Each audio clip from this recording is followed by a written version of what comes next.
The rights of the holders of assignment and licensing of trademark. Here we are studying about the Trademark Act 1999 as per Indian law.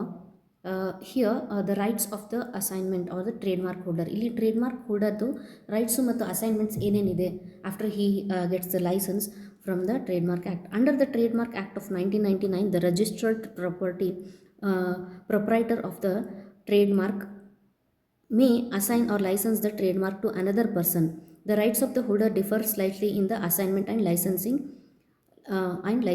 Illi under section 1999 the registered proprietor of the trademark ಯಾರು register ಆಗಿದ್ದಾನೆ ಲಾನಲ್ಲಿ may assign the licence ಅದನ್ನು ಬೇರೆಯವನಿಗೆ ಉಪಯೋಗ ಮಾಡ್ಕೊಳ್ಳೋದಕ್ಕೆ assign the another person. The rights of the holder differ from slightly in assignments. ಇಲ್ಲಿ ಸ್ವಲ್ಪ right ಬೇರೆ ಬೇರೆ ಆಗಿರುತ್ತೆ. ಯಾವ ಥರ ಇರುತ್ತೆ?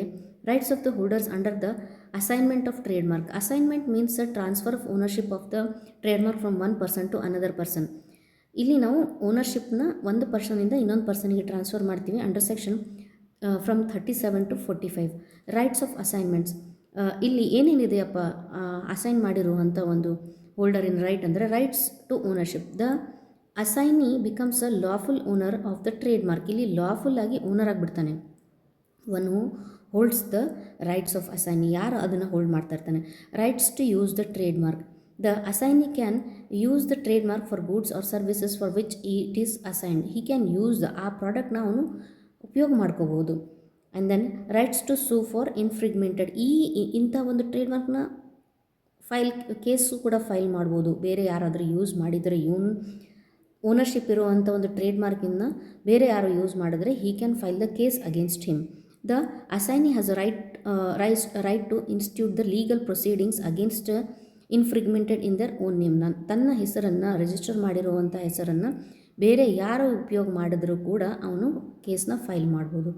Right to further assignment and licensing. The assignee may further assign the licence and trademark to other.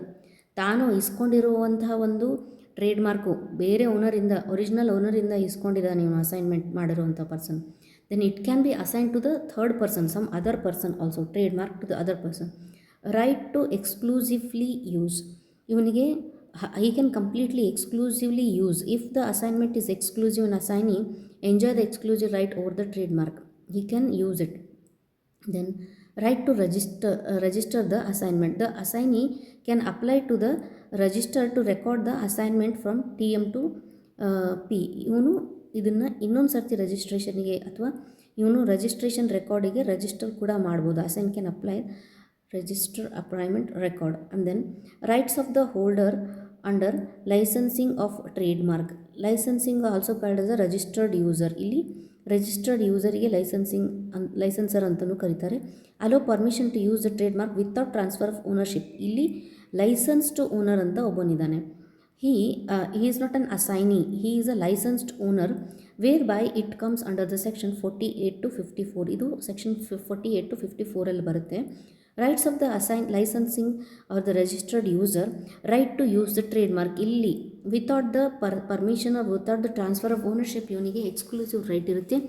Right to use the trademark. ಇವನು ಟ್ರೇಡ್ಮಾರ್ಕ್ನ ಲೈಸೆನ್ಸ್ ಅಗ್ರಿಮೆಂಟ್ನ ಪ್ರಕಾರ ಯೂಸ್ ಮಾಡ್ಕೋಬೋದು. Right to use the trademark. The licensee can use the trademark as per the licence agreement. Right to commercial exploitation. The licensee may manufacture and sell and provide services under the trademark. ಇವನು ಮಾರಾಟ ಕೂಡ ಮಾಡ್ಕೋಬೋದು, service ಕೂಡ ಕೊಡ್ಬೋದು ಮತ್ತು sell ಕೂಡ ಮಾಡ್ಬೋದು. Then right to protection as a registered user. ಇಲ್ಲಿ ಇವನು he can demand for the protection under law because as he is a licensed owner. Right to protection as a registered user by the licensee is deemed to use by proprietor. Then right to sue for infringement with the consent.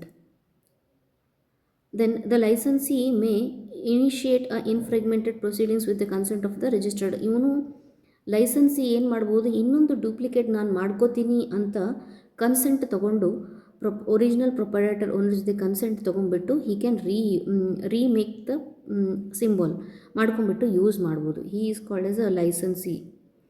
Okay. Right to quality control protection. Licensee benefits from the proprietor's quality control standards and ensure brand reputation. ಇಲ್ಲಿ quality control protection. Licensee benefits from the proprietor's quality control standards ensures the brand reputation. ಇಲ್ಲಿ ಕ್ವಾಲಿಟಿನ control ಮಾಡ್ತಾನೆ, brand ರೆಪ್ಯುಟೇಷನ್ನ control ಮಾಡ್ತಾನೆ. Then right to registered as a registered user. licensee may apply to registered as a registered user of the trademark.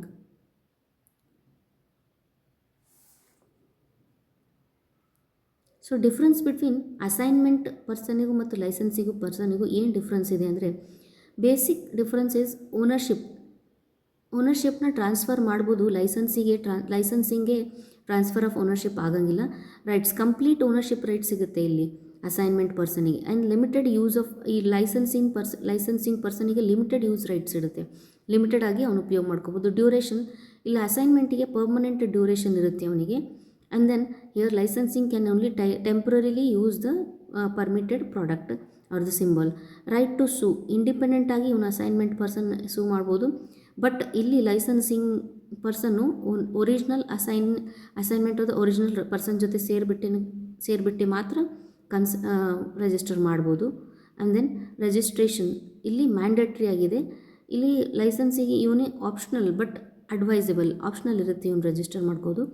Conclusion, assignments grants full ownership rights while licensing grants limited usage rights under the agreed terms. Both play a vital role in the commercial exploitation and protection of trademark. ಇಲ್ಲಿ ಇವನಿಗೆ complete ownership ಸಿಗುತ್ತೆ assignment ಪರ್ಸನಿಗೆ. And then but licensing person ಯಾರು ಆ trade ಮಾರ್ಕ್ನ licence ಆಗಿ use ಮಾಡ್ತಾನೆ, ಅವನು ಲಿಮಿಟೆಡ್ ರೈಟ್ಸ್ ಇದೆ ಅವನಿಗೆ.